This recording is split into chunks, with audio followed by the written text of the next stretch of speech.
So part two of the fundamental theorem of calculus, and it actually is broken up into two parts. It's not like I'm continuing from the previous one necessarily, although knowing what the previous one was about will be helpful for this. Yeah, this is what we're trying to prove, I suppose, in this box here. So we've got the integral from a to b of f of x dx equals f of b minus f of a, where capital F is any derivative of lowercase f.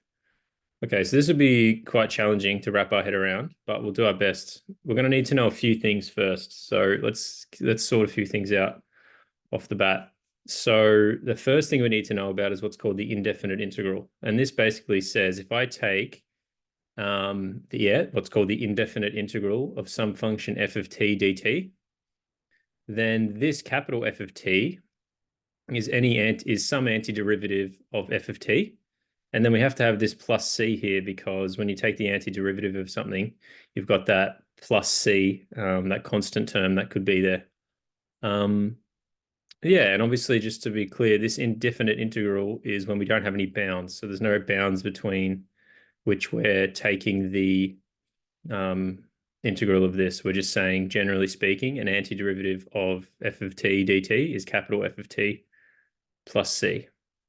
Okay, so that's one thing we need to be aware of to sort of make this proof. The next thing we need to be aware of is what was called the first fundamental theorem. So in a previous video, we spoke about this idea that if we've got the area under the curve of f of t dt between some point a and some point x, we call that area under the curve some function g of x. So when you see this g of x, you got to think, all right, that represents the area under the curve from some point a to some point x. Okay, and what we spoke about in the previous video is that means that the derivative of the area function is equal to the function itself.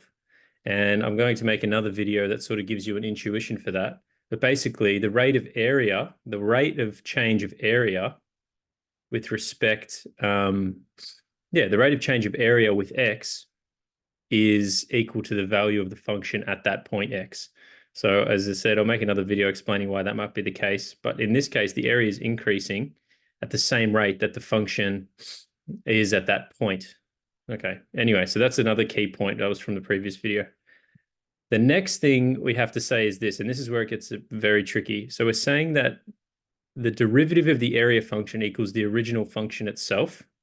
Okay, so that means that the antiderivative of f of x must equal g of x, in which case we could replace the right-hand side here, g of x, with an antiderivative of f of x.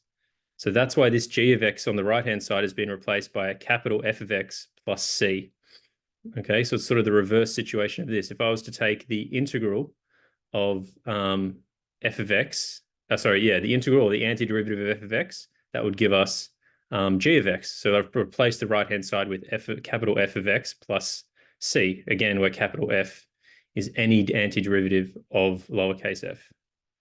Okay, and then from there, what we can do is we can make the following claim to make the maths easy. We're going to make the claim that we're going to take the x value equal to a, in which case you would agree that the area of this blue line is 0. So we'd say that the integral from a to a, so when x is a, there's no width of the rectangle. So therefore, the width of the area of the rectangle is 0.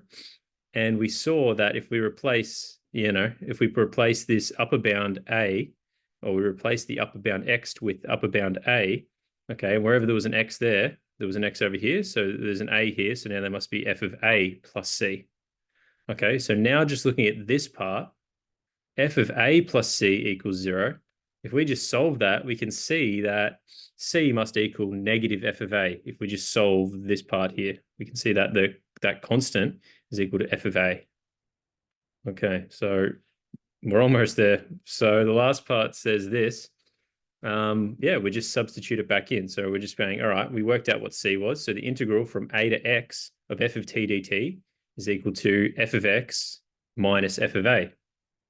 Okay, because we worked out what c was. So it's the same thing as this line, but we just now know what c is.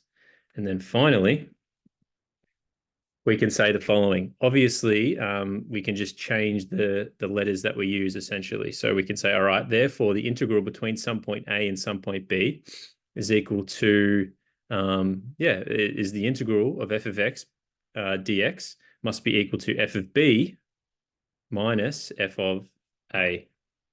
So very challenging idea. That's just one way to explain the second part of the fundamental theorem of calculus.